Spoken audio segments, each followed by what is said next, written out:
Om Shanti. Good morning. कैसे हैं आप सब? सब नहीं बोल रहे हैं। कैसे हैं आप सब?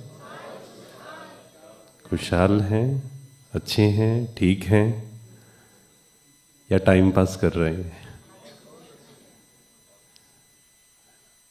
तो आज पूरा दिन भर जब भी कोई पूछे ये अटेंशन से हमें उत्तर देना है। नहीं तो कई उत्तर हमारे कैसे हो जाते हैं, एक आदत हो जाती है बोलने की। किसी से मिलते हैं गुड मॉर्निंग कहने की आदत हो जाती है। और कई बार क्या होता है, कोई चेहरा तो बहुत उदास होता है और बोलता है वो गुड मॉर्निंग, है ना। कई बार ऐसा होता है। तो हमें उसको फील करके कि मैं बहुत खुश हूँ या आनंद में हूँ या मौज में हूँ। जैसे एक बहन है, उनसे जब भी फ़ोन करते हैं पूछते हैं कैसे हो, तो एक ही बात बोलते हैं। वो क्या कहते हैं? मौज में। तो हर किसी के अलग अलग उत्तर है ना। एक ब्रदर हैं मधुबन में, उनसे जब भी बात होती है, जब भी मैं उनसे पूछता हूँ कैसे हो, उनका एक ही उत्तर है। वो क्या बोलते हैं? पहले से ठीक है, पहले से बेहतर है। तो मैंने कहा ये नहीं,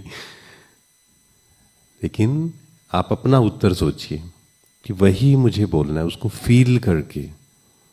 क्योंकि जो हम बोलेंगे, जो हम सोचेंगे, वैसा ही हमारा जीवन बनता जाएगा। अगर कोई बार बार कहे मैं बहुत दुखी हूँ, बहुत परेशान हूँ, मेरा तो जीवन ही खराब है, तो धीरे धीरे क्या होगा, उसका जीवन एक्चुअल में खराब होना शुरू हो जाएगा। क्योंकि हमारे संकल्प, thoughts are like seeds. Thoughts जो हैं, संकल्प जो हैं, वो बीज के तरीके से होते हैं। आप इमेजिन करिए, मैं कई बार ये सोचता हूँ, आप भी इसको सोचना, कि आप सुबह सुबह उठे, आप सोचिए आपके घर के सामने एक छोटा सा खाली स्थान है कोई। आप उठे, आपने क्या किया, घूमते हुए 2-4 बीज डाल दिए सुबह सुबह। दिन भर में भी जब आपको समय मिला 1-2 बीज आपने डाल दिए, शाम को 1-2 बीज डाल दिए। धीरे धीरे धीरे 1 साल के बाद क्या होगा, वो जो स्थान खाली था वो क्या बन जाएगा? बहुत सुंदर गार्डन। क्योंकि आपने कौन से फूल बीज डाले? अच्छे अच्छे फ्लावर्स के। लेकिन उल्टा अगर किया आप कि सुबह उठे और कौन से बीज डाले? कांटों के। दिन भर जब समय मिला कांटों के बीज डालते गए, क्या बन जाएगा वो स्थान? कांटों का जंगल। जाने का मन करेगा या नहीं करेगा? पहले वाले में तो करेगा, दूसरे वाले में नहीं करेगा। तो ऐसे ही हमारा जीवन है। सुबह उठे, कौन से बीज हमने डाले सुबह उठकर? क्या अच्छे थॉट्स क्रिएट किए या फिर टेंशन के, स्ट्रेस के, नेगेटिव, फ्यूचर की चिंता, पास्ट की बातें? तो अगर वो बीज डालते जाएंगे, धीरे धीरे धीरे हमारा जीवन भी कैसा हो जाएगा? नेगेटिव हो जाएगा। तो कल 3 संकल्प हमने लिए थे। पहला क्या था, याद है आपको? मैं शांत स्वरूप आत्मा हूँ। सेकंड क्या था? शांति मेरा स्वधर्म है। तीसरा, कोई मुझे अशांत नहीं कर सकता। किस किस ने प्रैक्टिस की आप में से? हाथ उठाएंगे। वेरी गुड, काफी लोगों ने की। भाइयों में से थोड़े कम हाथ उठाए। की प्रैक्टिस या नहीं की? अच्छा, किसी किसी ने की, किसी ने नहीं की। क्योंकि हम कितना भी सुने, सुनना अच्छी चीज है नो डाउट, क्योंकि सुनने से भी फायदा जरूर होता है। लेकिन सुनने के बाद हमें क्या करना है? उसको प्रैक्टिस में लेके आना है, इंप्लीमेंट करना है। कहा जाता है knowledge without implementation is nothing.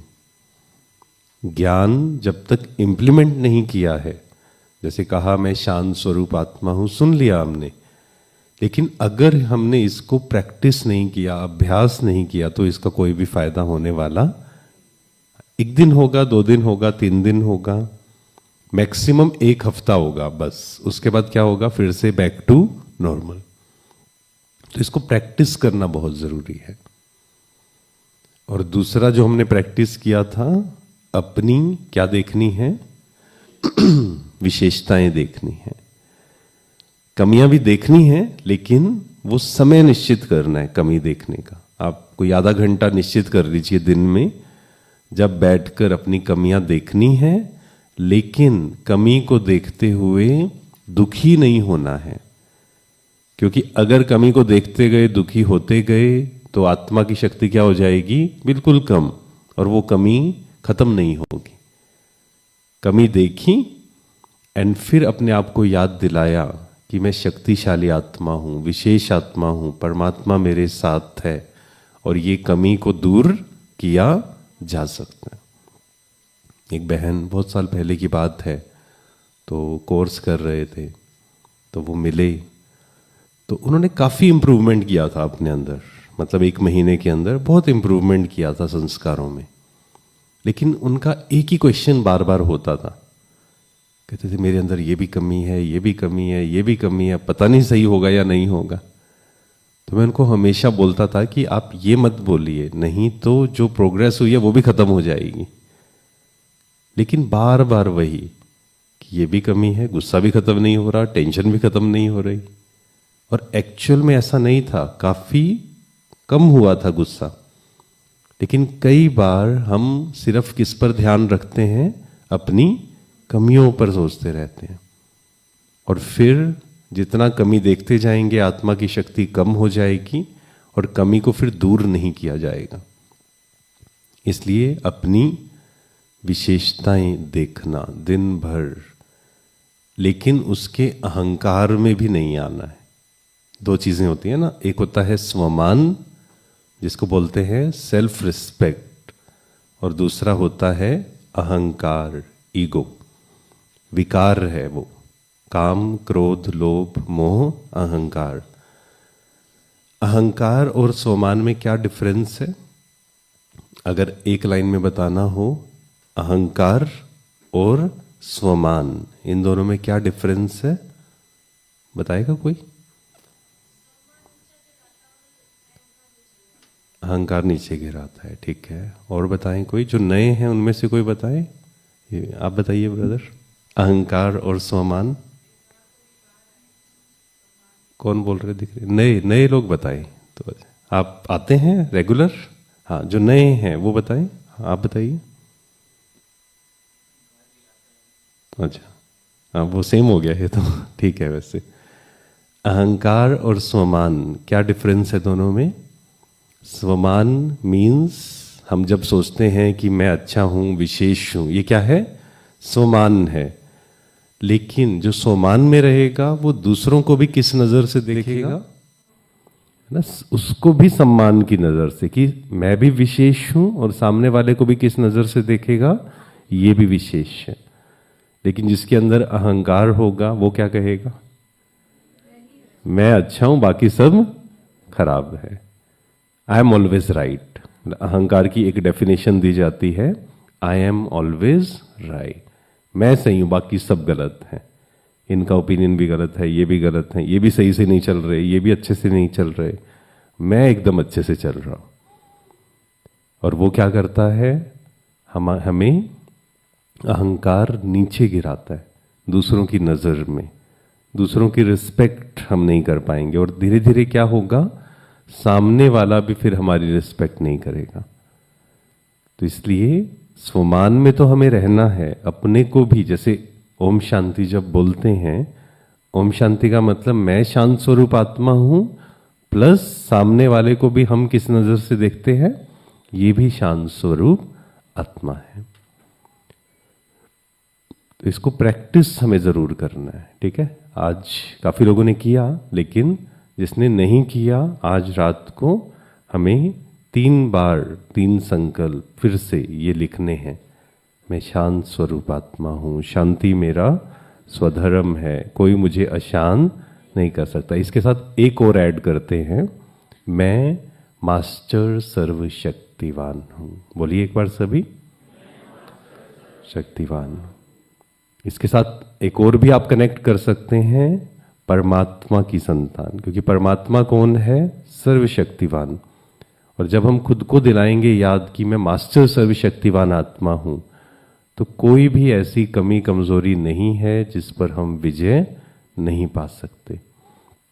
और ये मैं मास्टर सर्वशक्तिवान आत्मा हूं, इसको दिन में चलते फिरते, गाड़ी चला रहे हैं, कुछ भी कर रहे हैं, कम से कम 100 टाइम्स आज प्रैक्टिस करना है।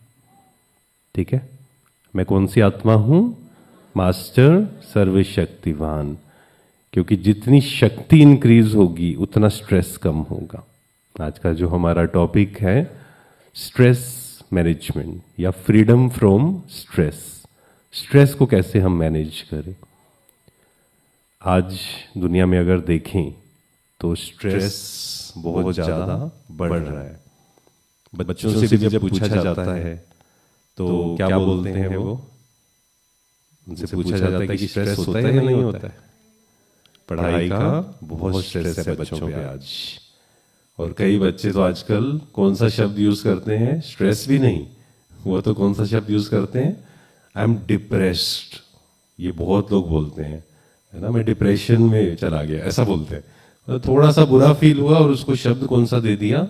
डिप्रेशन। एक एक्टिविटी करते हैं, फिर हम स्ट्रेस के बारे में अच्छे से समझेंगे and how to manage stress वो हम समझेंगे।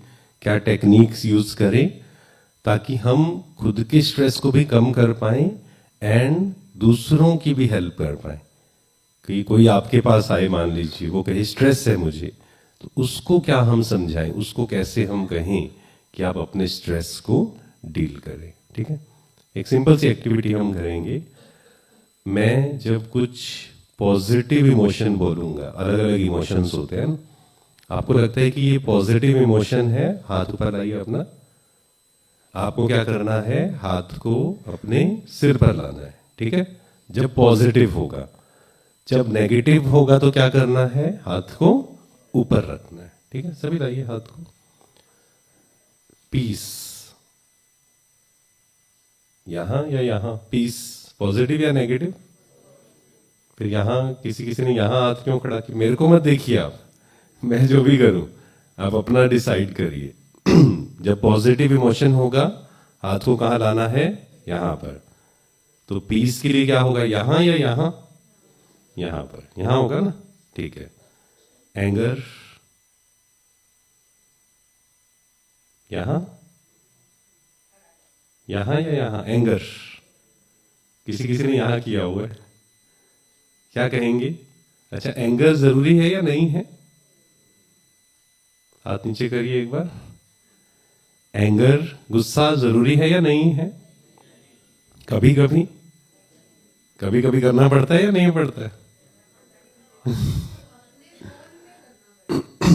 नहीं, गुस्से के बिना काम चल सकता है या नहीं चल सकता है?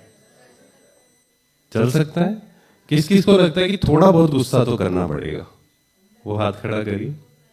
यानी कुछ उत्तर नहीं देना, सिर्फ हाथ खड़ा करना है आपको, एक्सप्लेन नहीं करना है।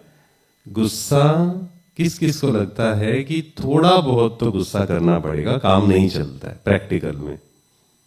हाँ, कुछ हाथ खड़े हो रहे हैं। नहीं, हो जाता है, अलग बात है। किस किस को लगता है कि गुस्सा जरूरी है करना? एक जगह हम गए तो मैंने बोला कि गुस्से से काम होते हैं? तो एक सरदार जी बैठे थे, कहते ऐसे होते हैं काम गुस्से से। कहते एक प्यार से समझाओ, एक बार समझाया, 2 बार समझाया, एक थप्पड़ लगाया ना, तभी वो आराम से बैठ के पढ़ना शुरू कर देता है बच्चा। हो यही रहा है। गुस्सा कर दे। पीछे क्या कह रहे हैं? कई बार क्या बोला? कौन सी? थोड़ी हरियाणवी लैंग्वेज में बोला है ना, तो समझ नहीं आया। वो तो फिर एक्सट्रीम केस हो गया ना, बिल्कुल ही। आप तो बिल्कुल एक्सट्रीम केस पे पहुंच गए। कल भी हमने बात की थी, एक होता है एंगर, गुस्सा करना, और दूसरा क्या है? स्ट्रिक्ट होना। दोनों में डिफरेंस है, समझना पड़ेगा। कई जगह पर आपको स्टैंड लेना पड़ेगा, नो डाउट। सामने वाला कुछ गलत बोल रहा है, you have to take stand. मैं आपको एक एग्जाम्पल बताता हूं। हम यूथ विंग में एक सेवा में थे, तो वहां पर प्रोग्राम हुआ, 15 लोगों की हमारी टीम थी, पूरे भारतवर्ष में वो यात्रा थी। तो वहाँ एक ब्रदर आए, वो काफ़ी अच्छी पोस्ट पे थे। प्रोग्राम हुआ तो उसके बाद हम क्या करते थे, बस में एक ओपिनियन बुक थी, वो भरवाते थे कि आपको कैसा लगा। तो उसने एंटर किया और थोड़ा सा वो लेट हो रहे थे, तो शायद वो गुस्सा या जो भी चीज़ थी अंदर उनके, तो नेगेटिव बोलना शुरू कर दिया बस के अंदर चढ़ के ही कि तुम लोगों को तो काम नहीं है कुछ, ऐसे ही फ्री में तुम तो ऐसे ऐसे सबको ऐसा बोलने लग गए। तो हम 15 लोगों की टीम थी, जिसमें 4 बहनें थी जो सेंटर संभालते हैं, उसमें 11 ब्रदर्स थे, 2-3 डॉक्टर्स थे, 2-3 इंजीनियर्स थे, ऐसे अच्छी अच्छी पोस्ट पे थे सभी। अब वहां पर एक होता है उसने गुस्सा किया, ठीक है, अब एक है कि शांत रहना है, कुछ नहीं बोलना है, राइट, एक ही होता है। दूसरा है स्टैंड लेना, लेकिन स्टैंड कैसे लेना है, गुस्से से नहीं, स्ट्रिक्ट होकर। मीन्स ऐसा नहीं, आध्यात्मिकता कभी हमें नहीं सिखाती है कि कमजोर बन जाओ, ये कभी नहीं सिखाती है। कई बार हम बन जाते हैं कमजोर और हम कहते हैं कि हाँ चुप रहना है, कई बार ऐसा होता है। तो वो हुआ तो हमने उनको बड़े प्यार से बोला, ठीक है, सुना जो भी बोला उन्होंने। हमने कहा कि भाई साहब आपको पता है यहाँ जो लोग हैं ये किस किस पोस्ट में हैं, तो मैंने सबको इंट्रोड्यूस कराया कि ये यहाँ से हैं, ये डॉक्टर है, इंजीनियर हैं, ये सब। तो मैंने कहा कि ये 15 दिन की छुट्टी लेकर आए हैं और आने जाने का भी इनको कुछ किराया नहीं मिला है, यहाँ रहेंगे, ये छुट्टी लेकर आए हैं, प्लस यहाँ रहकर यहाँ भी कुछ ना कुछ सेवा देकर जाएंगे ये आगे प्रोग्राम के लिए। तो मैंने कहा कि आप 15 दिन चलने को तैयार हो प्रोग्राम में। तो उनको वो चीज़ रियलाइज हुई, उन्होंने बोला कि सॉरी मुझे पता नहीं था, मुझे ऐसा लगा, ऐसा होता है, मैंने देखा था इसलिए मुझे ऐसा लगा। उसके बाद उन्होंने कहा कि नहीं मैं सेंटर जाऊंगा। फिर कुछ समय के बाद उनका फ़ोन भी आया कि मैंने कोर्स किया और मैं सेंटर पे जाता हूँ। तो कई जगह पर आपको स्ट्रिक्ट होना पड़ेगा, लेकिन कल भी हमने ये बात समझी थी, वो कहानी जो लास्ट में समझी थी कि हमें किसका ध्यान रखना है, मन का ध्यान रखना है बस। कुछ भी करते हुए बच्चों को समझा रहे हैं, मन का ध्यान रखते हुए समझाना है उनको। ऐसा ना हो कि हम हिले हुए हैं और हम सोच रहे हैं दूसरे को समझा देंगे। आज दुनिया यही कर रही है, खुद दुखी है और चाहती है दूसरे को खुश दे दे। कई पेरेंट्स आते हैं तो मैं बोलता हूं कि आप क्या चाहते हो जीवन में, वो कहते हैं बस हम चाहते हैं हमारे बच्चे खुश रहे, परिवार खुश रहे, शांति रहे। तो मैं उनसे पूछता हूं कि आप खुश हैं, कहते हम तो खुश नहीं, हमारा तो जीवन खत्म हो गया बस अब। अगर मैं खुश नहीं हूं मैं दूसरों को खुशी नहीं दे सकता हूं। बोलिए एक बार ये लाइन, अगर मैं खुश नहीं हूं दूसरों को मैं खुशी नहीं दे सकता हूं। अगर मैं शांत नहीं हूं दूसरों को शांति नहीं दे सकता हूं। शांत रहकर कई जगह पे स्ट्रिक्ट होना पड़ेगा। जैसे आजकल पेरेंट्स का सबसे बड़ा प्रॉब्लम क्या है, बच्चे क्या यूज ज्यादा करते हैं, मोबाइल, है ना। तो एक माता जी आए, उन्होंने कहा कि ये बच्चे को मोबाइल, खाना खाता ही नहीं है बिना मोबाइल के वो। तो मैंने कहा कि मत दीजिए मोबाइल, आप छीन लीजिए उससे, बोल दीजिए कि खाना खाते हुए नहीं लेना। कहते नहीं, फिर वो बहुत रोता है। लेकिन वहां पर you have to become detach होना पड़ेगा। वहां पर सामने वाला रो रहा है, कोई बात नहीं, थोड़ा रोने दीजिए। कुछ गलत काम आप उससे छुड़ा रहे हैं, थोड़ा तो उसको प्रॉब्लम होगी। लेकिन एक होता है कि हम एकदम गुस्से से बोल दें उसको कि नहीं मोबाइल नहीं यूज करना है। दूसरा है उसको समझाना, उसको गाइड करना, उसके साथ बैठना। और जैसे कई बार क्या होता है, एक बार हमारा बच्चों का प्रोग्राम था मधुबन में, हर साल होता है। तो एक माता जी आए 2 बच्चों को लेकर, उन्होंने कहा कि इनको आप समझाइए, ये ना बहुत मोबाइल यूज करते हैं। तो मैंने कहा ठीक है आप जाइए, मैं इन दोनों को समझाता हूँ। तो उन दोनों ने क्या कहा होगा उसके बाद, मैंने कहा कम मोबाइल यूज करो, ऐसे करो। तो वो कहते हाँ ठीक है, लेकिन ना पहले आप हमारी मम्मी को समझाइए। कहते रात को 11-11, 12-12 बजे तक मोबाइल यूज करते हैं वो। तो मैंने उनकी मम्मी को बुलाया, मैंने कहा आप कितनी देर यूज करते हो? कहती मेरे को तो ना दिन भर समय नहीं मिलता, इसलिए रात को यूज करती हूँ। अगर हम कुछ नहीं कर रहे हैं, अगर हम मोबाइल ज्यादा यूज कर रहे हैं और बच्चों को समझाएं आप कम यूज करो, ऐसा होगा या नहीं होगा? नहीं हो सकता। कर्म हमें एक्शंस में दिखाना पड़ेगा। कहा जाता है action speak louder than words. हम क्या बोल रहे हैं वो मैटर नहीं करता है, हम क्या कर रहे हैं। अगर हम खाना खाते हुए टीवी नहीं देख रहे हैं, मोबाइल नहीं देख रहे हैं, तो धीरे धीरे धीरे सामने वाला भी वो करना शुरू कर देगा। बाकी वो करे या ना करे, हमें प्रेशर नहीं डालना है कभी भी किसी पर। नहीं तो हम गलती क्या करते हैं, जब हम कुछ कर रहे होते हैं फिर हम दूसरों पे प्रेशर डालते हैं कि आप भी उसको करो। उनको इंस्पायर करना है।